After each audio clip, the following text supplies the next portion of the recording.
Okay, it says I'm live. I'm going to believe it since that's what it says. But you guys got to let me know. You got to come in here and pile in. Forget social distancing. Just push into the room.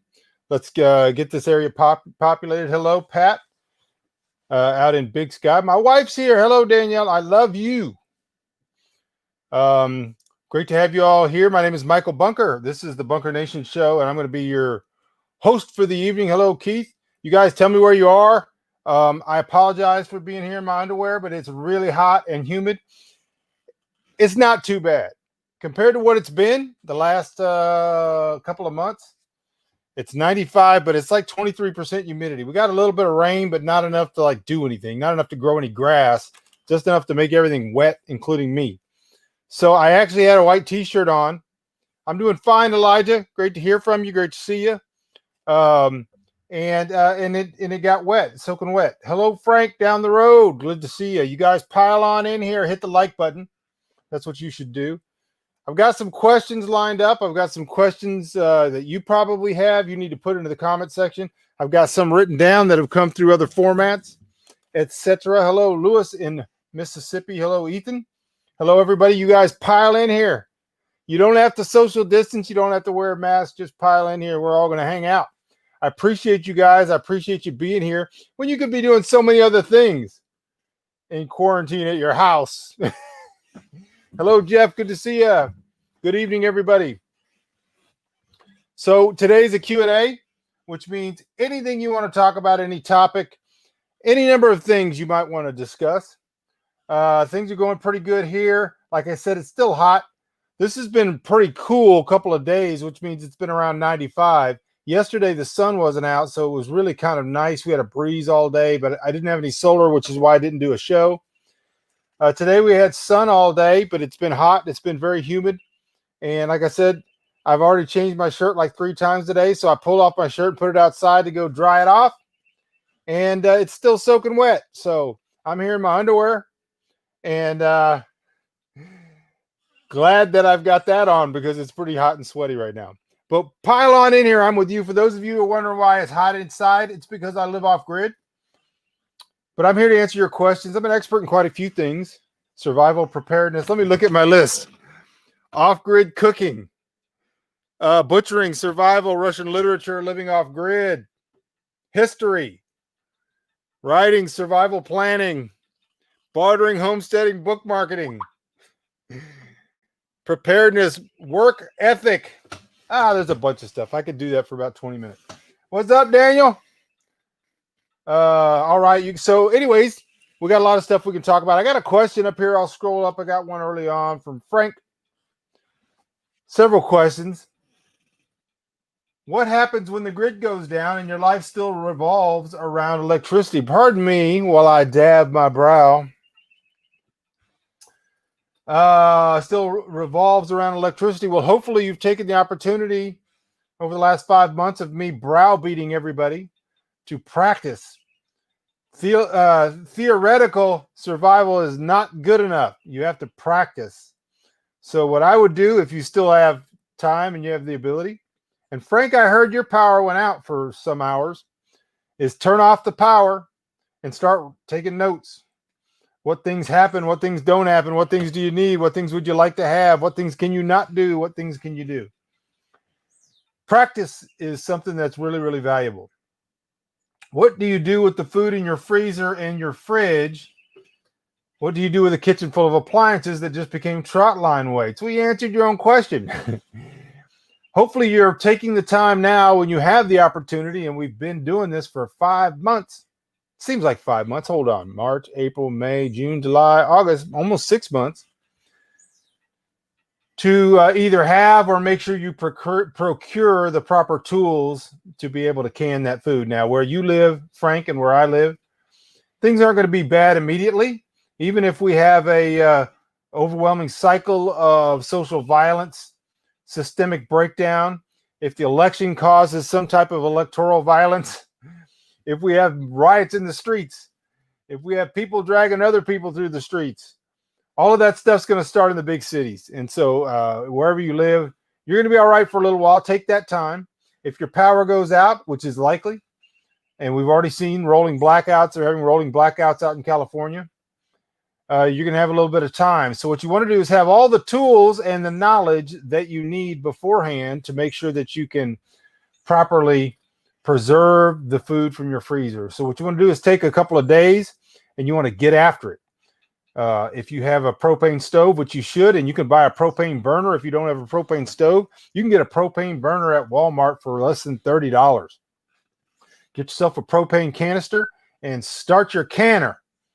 Start canning food. So you need canning jars, you need canning lids, you need some salt, and you need the time and the expertise and the knowledge to be able to do it, which takes nothing if you study right now, if you look at YouTube right now. I have a video on canning meat with me and Mrs. Bunker. So just start that stuff right now. And if you've already done it and you already know what you're doing, then you're way ahead of the game. Get that food processed as far as all those those appliances that are become trot line weights. Hopefully you're learning to not be dependent on those things. And if you aren't going to go entirely off grid, how do you find balance? Well, under your scenario, you are going to go off grid. Everybody's going to go off grid eventually. Every single person that's alive, even if you die tomorrow, the very next instant of your life will be off grid. Of your existence, of your consciousness will be off grid. So everybody goes off grid. It's just a matter of when. And so time to practice that and to be able to do it well is now. How do you find the balance? Well, I think the best thing that can happen is that you be confident. Confidence comes from experience and practice. And the worst thing that can happen is the power goes off right now as I'm talking.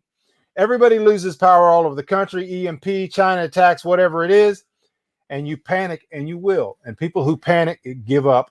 They do stupid things that cost themselves and other people their lives and their fortunes and their sacred honor, and they give up. Don't give up. And the way you won't give up is to know enough to be calm and to be able to do the next thing.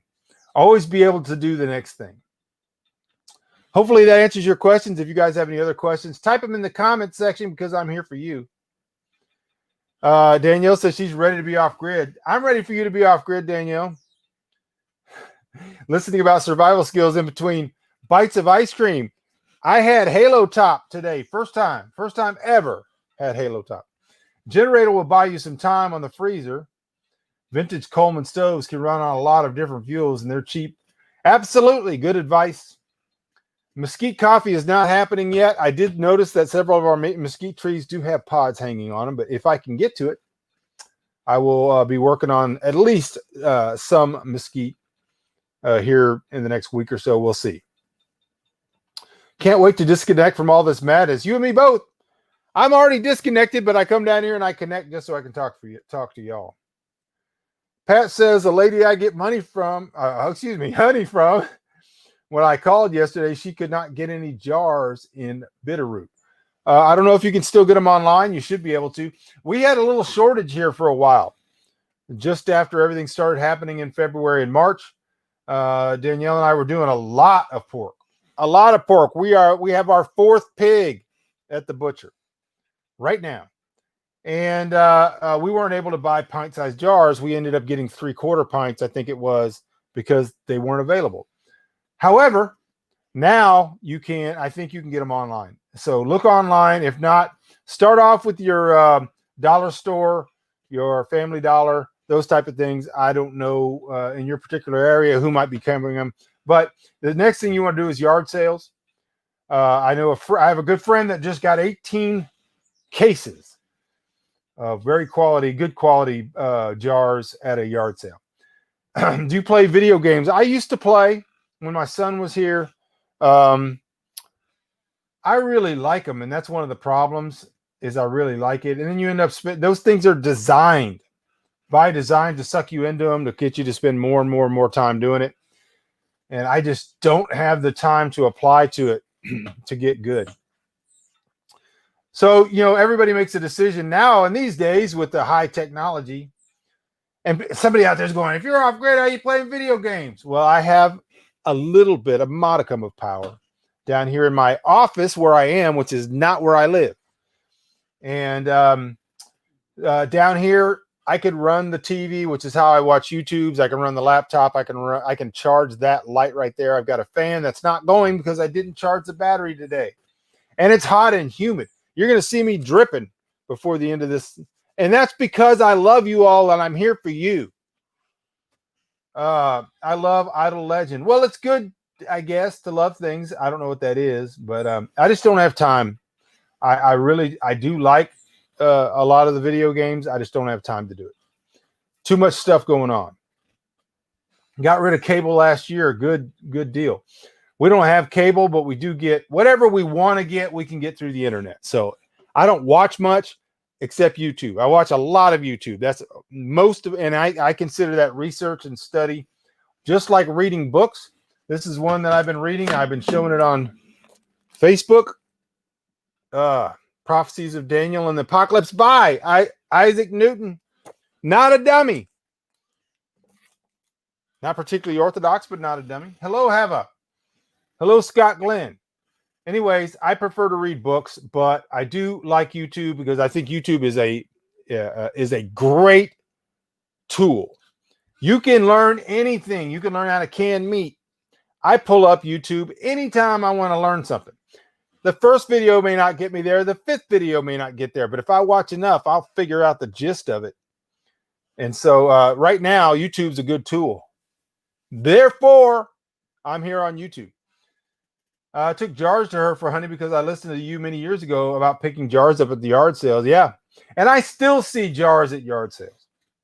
By the way, Danielle and I got a freezer. You can't get a freezer anywhere. I don't know what it's like where you are, but you cannot get a freezer anywhere. And even people at church and people we've talked to, my dad trying 3 or 4 states all over the place can't get a freezer. We're driving down the road in Coleman, Texas the other day, and there's a freezer standing on the side of the road at a yard sale. Turned out this guy just bought, he's like one of these Texas storage guys. He buys storage, abandoned storage units.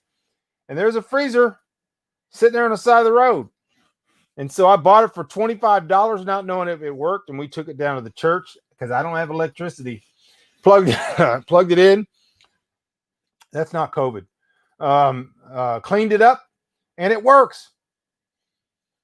Need to get the pressure gauges on my canners tested. The extension agent used to do it for free. I called and was told that they stopped after the lawyers decided that it would bring lawsuits. That's what we're dealing with right now. You can't do anything anymore. But hopefully you can find someone online that lets you test those gauges. Got a freezer in this week, ordered it in May. Good. You're way ahead of the game. What is the best book about building a bunker? Fallout shelter. I don't know. I built a root cellar that is underground, but I would not call it a bunker and I would not call it a fallout shelter. I am almost certain that you could probably get some good recommendations right here on YouTube. I know there's a guy in England that has a video where he built an underground bunker in his backyard. It's got like 7 million views. And I watched it at one time. So look that up. Just go into YouTube and type underground bunker.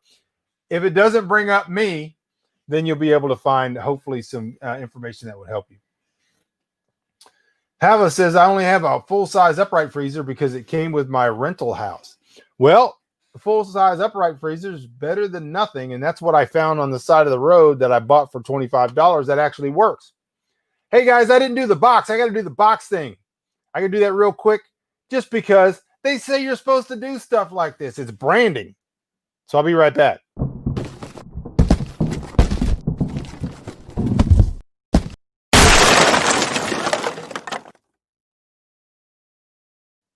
I don't know what that does for me, but hopefully it reminds you. It's a mental trigger that I need you to go to YouTube. Watch the video. Watch the whole video. Go to YouTube. Find this video. Hit the like button. Subscribe, hit the little bell icon and tell it you want all of the notifications, then you'll never miss one of my shows. And I do them pretty regularly. The only reason I have missed like the last 4 or 5 days, I planned on doing one yesterday, but it was so overcast I didn't have enough power.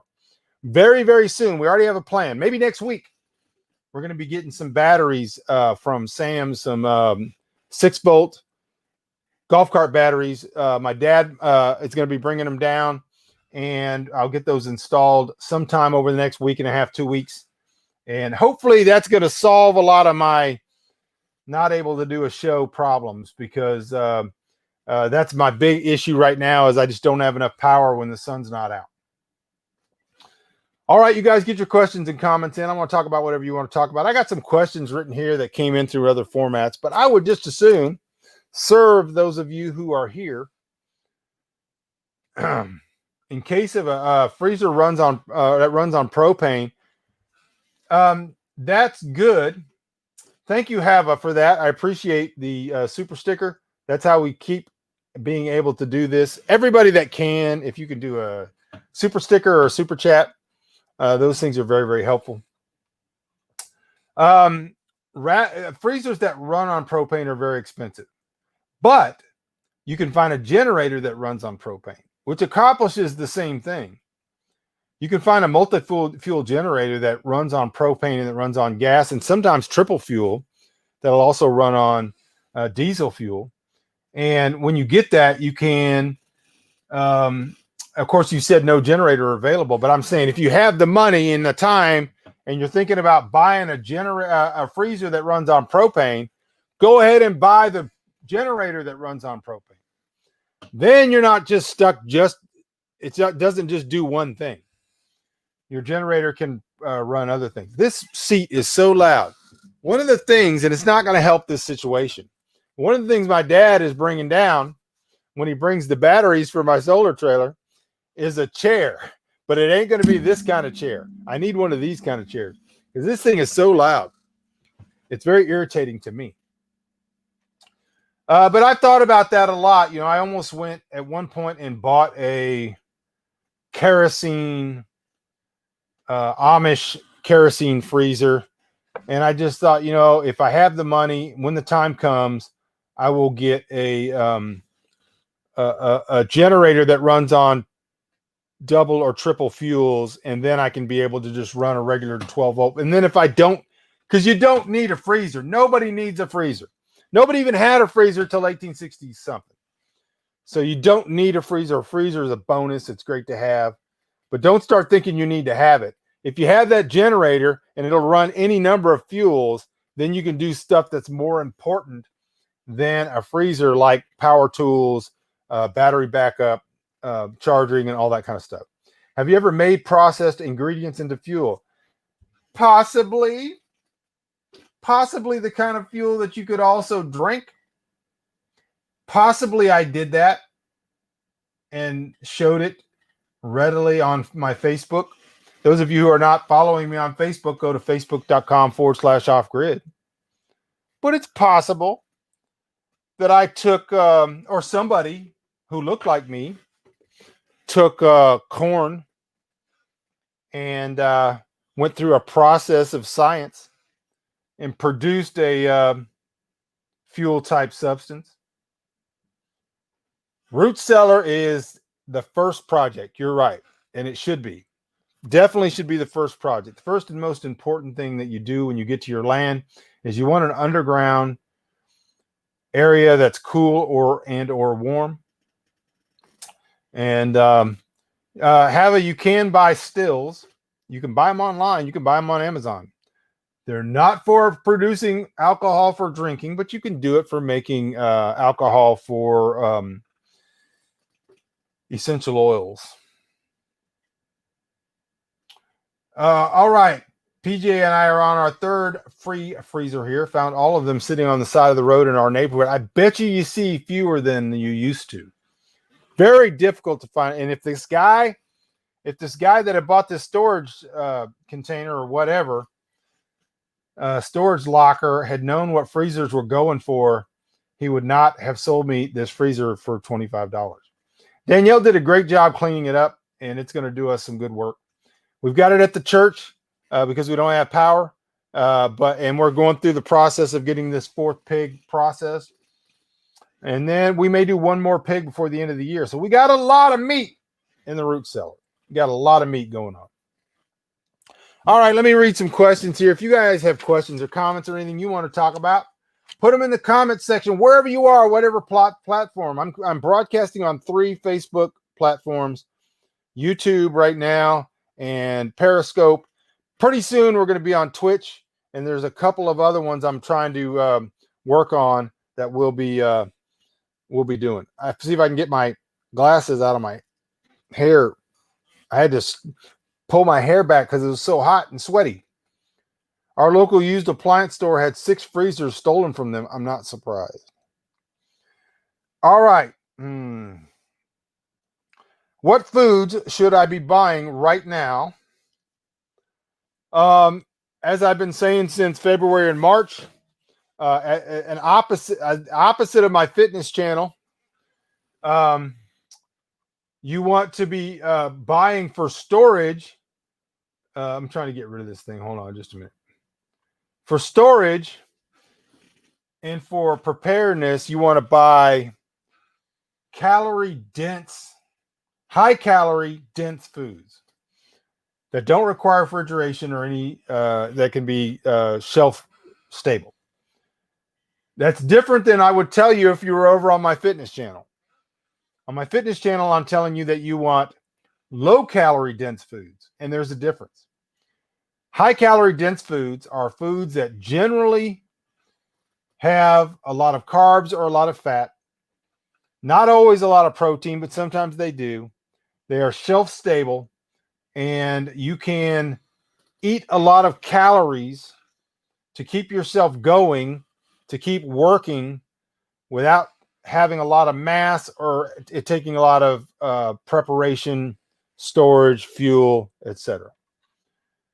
So, for example, one thing that I've shown here time again is dried sausages are a great storage foods, shelf-stable dried sausages. I might have some here.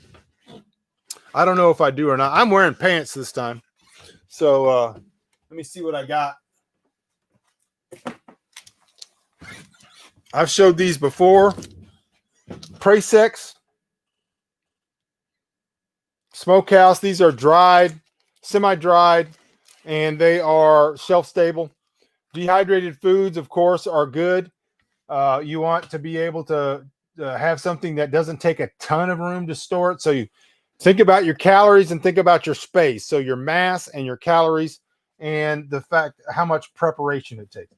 One of the problems with dehydrated foods is a lot of them take a lot of heat in order to make them edible. And so don't go too hard on dehydrated foods unless there are foods that you can just soak and eat. So things like oats, things like grains are really good storage foods, and they're multi-purpose. You can plant them. So getting 5-gallon buckets of wheat berries is a fantastic buy because you can soak wheat berries overnight, put a little sweetener on there, perhaps some milk, and you can eat them as a like porridge or a oatmeal in the morning. But you can also use them for animal feed. You can also plant it and grow more. So I would prefer to buy a 5-gallon bucket of wheat berries than a 5-gallon, $150 bucket of some dehydrated food. Hava says, my teen is begging me to get on Twitch. Well, you'll have to get on there if I'm probably going to start a Twitch channel. I don't know anything about Twitch, but I'm looking into it. And I found out that I can broadcast through StreamYard to Twitch.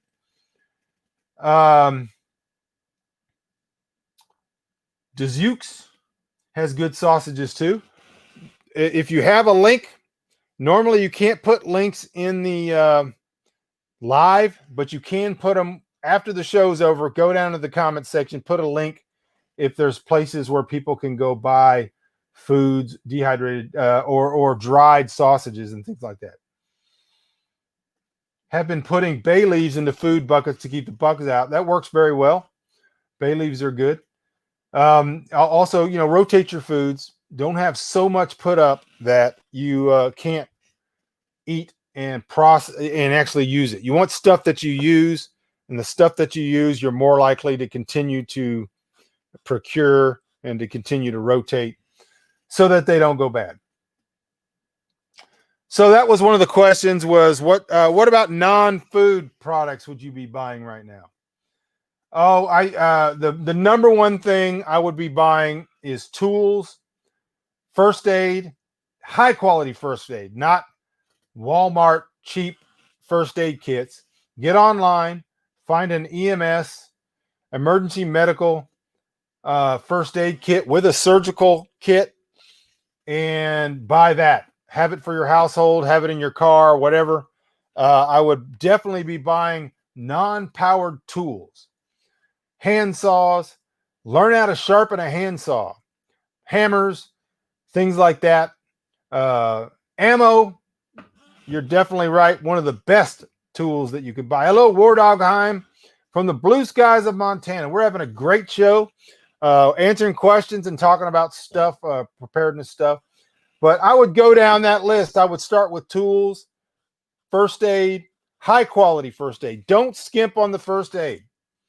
Anything you can get first aid wise in bulk is going to be, even if you don't need it immediately, can be a barter item. Bandages, scalpels, things like that. You want to make sure that you have some general over-the-counter pharmaceuticals. I don't take anything. I don't take aspirin. The only thing I take when I get really, really bad is allergy medicine like Benadryl. So I keep that on hand, but anything else, I just don't take it. But aspirin's a good thing to have. Somebody's having a heart attack. You can also have things like Tylenol, acetaminophen, whatever. Get some of those things.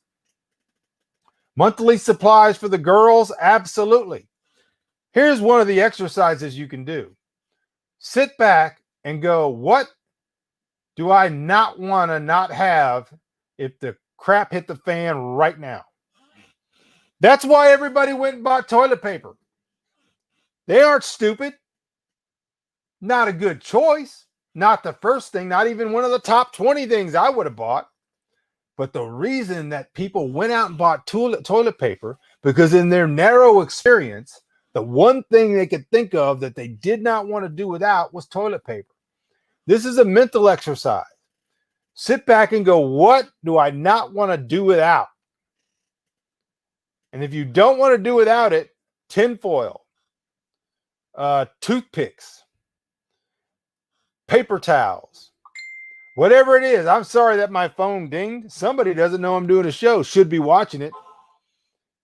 I'm going to look at who it is just so I can scold them. You never know when somebody's sending me a private note. I don't know what that was. 6 month worth of pads. Good idea. And another thing that we've talked about, and we talked about during the toilet paper shortage, now is a perfect time when nobody cares about it. Go down and go to the thrift store, the Goodwill store, the whatever store, and buy bags of t-shirts. You can get bags of t-shirts for $1, $2, $3. Our thrift store lets you get a bag of stuff. Get t-shirts. And then just find a place to store them. Store them in buckets with lids. T-shirts can serve as toilet paper. T-shirts can serve as pads. T-shirts can serve as bandages. Tons of stuff you can do. You can actually rip them up and make them into things. Do you have Discord? I think I looked at it once for 5 minutes, but I probably need to go look at it. I've been hearing some other outlets I want to be on. Beans, rice, and chocolate. Beans and rice, definitely. Chocolate, if you can store it. You know, if you could store it without it melting all over the place, powdered chocolate probably would be great. If you took powdered unsweetened chocolate and an all-natural non-sugar sweetener, pardon me, like stevia, then you could make chocolate. Wine yeast is good, but unless you can keep it underground or keep it refrigerated, it's not going to last forever.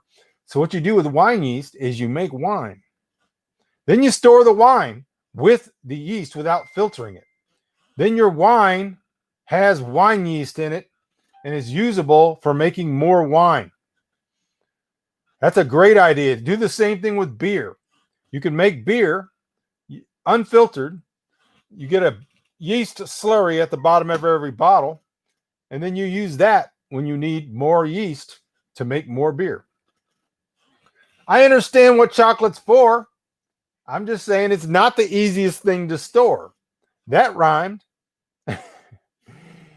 If you're trying to store chocolate, I'm just talking to you right now and it's nearly 100 degrees and I'm in my underwear and I'm damp. So I'm thinking right now, if you have chocolate, it might not do very well, depending on where you are. Frank says, I'm buying a half beef. When the power went out, I was thinking that if I have all that beef in the freezer and the power goes out, I will cry the entire time I cut up and can all those T-bone steaks. You and me, but I will cry by proxy. I will cry for you. Danielle and I have a beef going in on February 8th, if the Lord wills it. If we still have a country, if we still have land, if we still are alive, if we don't have a civil war, if we aren't pitchforks and whatever else and muskets, then we've got a cow going in February 8th. And so I understand how you feel. But it's better to have a can of good beef to make a good can of stew when the world is on fire than to not have anything. Don't like chocolate, but I've got the 95% for the teens. It's a good idea. It's a good idea. My wife likes chocolate. We have a lot of like cacao powder. We could make stuff. Chuck Humphrey says, oh man, I just got in and saw your live stream. Howdy from Middle Georgia. You're still here. You're here. And we still got some time. We got time for questions and comments. I still got some more I got to read. And I got to put on glasses every time. All right. When is Danielle coming home? If the Lord wills it, on the 28th, which is a week from today. Is that right? A week from today. Lord willing, she'll be home for good. She's been on the front lines of the COVID, and she's going to be done with her tour of duty, and she will be back in a week, and I cannot wait. I am so excited. I've been talking with my daughter. I'm so excited for her to be home. Hello, Amy and Prosper. Welcome. We're here for you guys. Every single one of you's got a question. It doesn't have to be about preparedness. It doesn't have to be about survival. There's dozens of topics. Perhaps you want to talk about Russian literature or theology. Maybe. You want to talk about something else? I can talk about other things. I have lots of areas of expertise. Survival and preparedness is just the most evident. And so if you guys want to talk about any of that stuff, we live off grid here. If you're new, or if you're a future person and somehow YouTube or somebody else recommended this video to you, welcome. I'm supposed to welcome all the future people. Future people are here from the future. They're watching this from the future. And so they're watching this and they're seeing me talk to you all live. But if it doesn't say live right there, then it's not live. It is a recording and you are a future person. And future people, you can put questions and comments exactly like the ones you're hearing in the description down here. Yay for Danielle coming home is damn right. How realistic is The Walking Dead? Not at all. Not at all. If you want a realistic scenario, I would start with these two books. In any order, they are in the same universe. They are sequels, one of another. The Last Pilgrims was the first one I wrote, first novel I wrote ever. So it's not great writing, but it's pretty damn good. Go look at the reviews. 4.5% stars. And this is like, if you were 25 years in the future from today, collapse happens because of the election, people are fighting in the streets, Chinese invade, EMP, everything. 25 years in the future, this is what we're living like. Lots of tips, lots of good stuff. And then this book goes back in time travels to what started the whole meltdown day by day, all of the details, great preparedness and survival stuff. But Walking Dead, so unrealistic. If you think You're going to spend 9 seasons talking about your feelings. With one of you at a time getting suicidal or depressed. Not going to happen. Survival wise, not very good. There's some interesting scenarios on that show, but survival wise, very unrealistic. Working my way through Crime and Punishment, Dostoevsky. All right. Holy cow, is that a tedious read? It is. Part of that problem, I would say 95% of it is yours and mine, because we're not as smart as they were when that book was written. Tedious is mainly because we don't have the capacity to store all the details, and the details are what colors the end of the book that gives it its texture. So if you were looking at a massive quilt of unquestioned quality, a beautiful quilt, and you happen to be the kind of person that liked that type of artistic expression, you would never call it tedious. No matter how many details you could see, you would find out the mastery of putting it all together. And then when you pan back, like I ask you all to do when you look at the news, you would see how it all comes together. And that's what's true of Russian literature. The tediousness is because our brains are smaller, less capacity for details, and less patience for not getting right to whatever it is that feeds our dopamine rush or endorphins. Best film or series for teens. Jericho. Start it right now.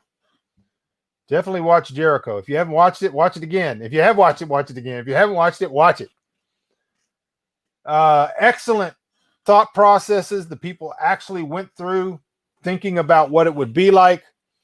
The Blackjack Fairgrounds, fantastic. As somebody who has lived a preparedness lifestyle, who has been through survival situations, that series is one of the best.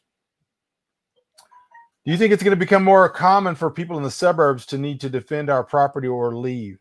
It has to, because it's not common at all now. So just by logical inference, it has to become more common, because we are entering into a time of instability. And when you're entering into a time of instability, then that kind of thing happens. I don't see a solution for it. If one appears to me, I'll be glad to see it. I hope they're going to make my book into a movie really, really soon, and we can move on with our lives and be at peace.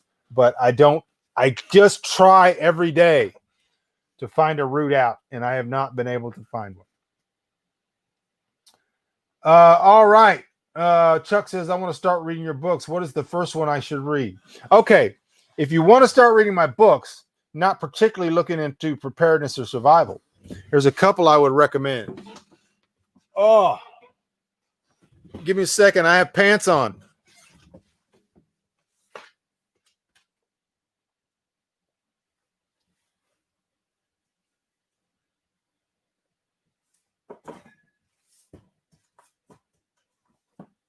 If you have never read any Michael Bunker books and you want to be fascinated, absolutely fascinated, then you need to get this book, Time in the Gloaming. 7, this one's a little curled up. 7 time travel short stories. This will at least teach you how I think, because how I think is in this book. There's some great stuff in here, and there is some philosophy. This is the one that they're making into a movie, Pennsylvania. It's the one I'm really most known for.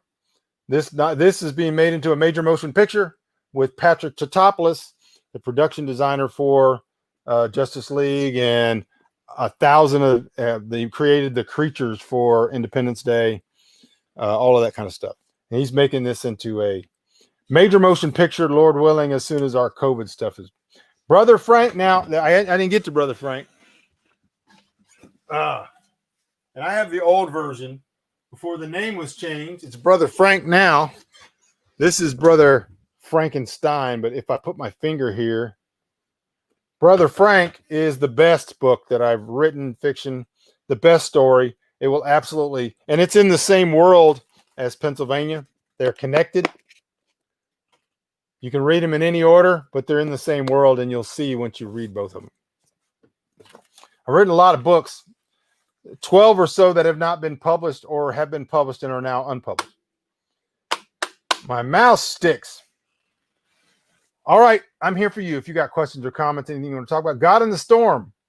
War Dogheim says, I have a signed paperback that showed up. I realized I shouldn't have been such a cheap SOB and gotten the hardcover. Hardcover is still available. If you want it signed, go to godinthestorm.com. We had a little bit of a problem, but now it's fixed. And God in the Storm is available in hardback. You can get it through Amazon.com if you don't care if it's signed. If you want it signed, it's going to take a little time, but you can order it through godinthestorm.com. Any high-end actors?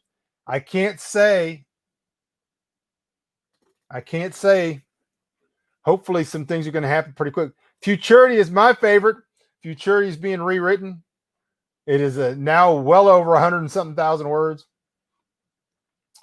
Hold on. Would you consider a deep discussion and tips soon for those needing to leave a city? I'm praying, but I don't have to have the cash to buy outright. Yes, I would love to do that. I will look into doing something on that. If you need character ideas, let you know. I don't ever have a shortage of ideas. What I always have is a shortage of time and to sit down and write. No writer that's any good ever has a shortage of ideas. Ideas are easy. I can walk down the street and ideas that are better than most people will ever have just fall out of my pockets, out of my ears. So ideas are good. You should write them down for you, but most writers have plenty of good ideas. It's not really the ideas, it's the time to sit down and write them. I like the Vonnegut Universe one too, but Frank in Pennsylvania stand out. I think you'll really, really like the Vonnegut Universe one, which was called Osage 2 Diamonds, is about to be re-released as Ice Neon, and it's going to be out pretty soon. All of these books are on Amazon, Amy. Just go to Amazon.com, and there's a little search engine. Put Michael Bunker in there. You'll be amazed at what's available. The short stories is the one I always try to get people to read first, just because it'll blow you away. A lot of these stories that are in here are people have told me are the best stories they've ever read. A lot of them, and I know writers hear that, but I've written some stories that are pretty famous, that have made some money, that are being made into movies, and they've said that these stories, some of them are the best they've ever read. What was the first book that I wrote? Oh man, that was a long time ago, and I wouldn't even want to get anybody going out looking for it. The first book that I wrote that was of any value today was called Swarms of Locusts, and I got another question here. Do you think you will ever republish? I will republish Swarms of Locusts, and hopefully soon. I'm working on a second edition. No problem, Chuck. I write. However, I loathe editing and revising my own work. I have two novels. Yeah, I think we're all there. And I thank you, War Dogheim, for that. I appreciate it. That's how we keep being able to do this. And any of you that want to help, you can do it. All you have to do is go down to the bottom if you're on YouTube, click on the little $sign, and you can do that too. So you're right, Hava. Especially when you have a book of a lot. I'm trying to get rid of these things and I can't get these banners to go away. A long book like Wick is a epic. People see this book and they go, wow, that's a thick book. What they don't realize is that we made it like 6-point type, because it would have been this thick. And when you have to edit that, that's when it really sucks. And so I've got some books like that. Yeah, Swarms of Locusts is going to be good. I wrote Swarms of Locusts when I was a lot younger. I wrote all my books when I was younger.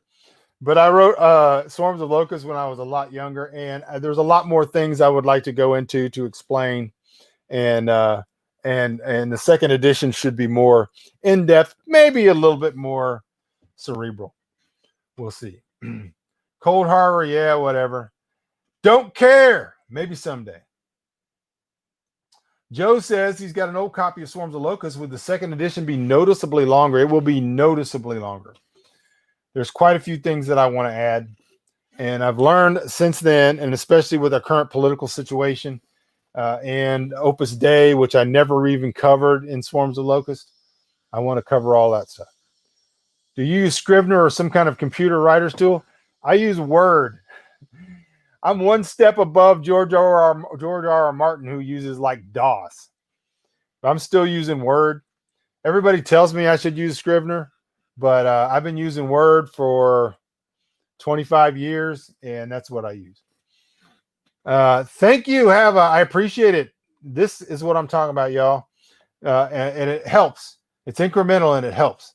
I appreciate you guys doing that, as always. All right, I'm sitting here waiting for you guys. If you got questions or comments, we're at 45 minutes, which is usually pretty close to the cutoff period. I appreciate all you guys being here. Go to my fundraiser, michaelbunker.com/fundraiser. Isn't that clever? If you guys are out there and you're one of the future people, or you're over on the YouTubes, all of you, none of these comments count. Once this video is over, they delete all that stuff, and you got to start back with 0 comments. So if you can go to YouTube when this is over and leave a comment on this video, hit the like button, subscribe if you're not subscribed. We're up to 1,825 subscribers. Clearly not enough. And this is a great show. It's entertaining, if I say so myself. And so the more people that go and hit the subscribe and do all that kind of stuff, and the likes and the hit comments. But if you're a future person and you have a question, something stoked your memory or stoked your thought process during this video, go down in the description, the comment section, and type in your question. I read them all, and I will answer it in the next Q&A. All right, guys, I appreciate you all. God bless you. I love you. Lord willing, I'll see you again maybe tomorrow or the next day, but I will see you when I see you, hopefully soon, Lord willing.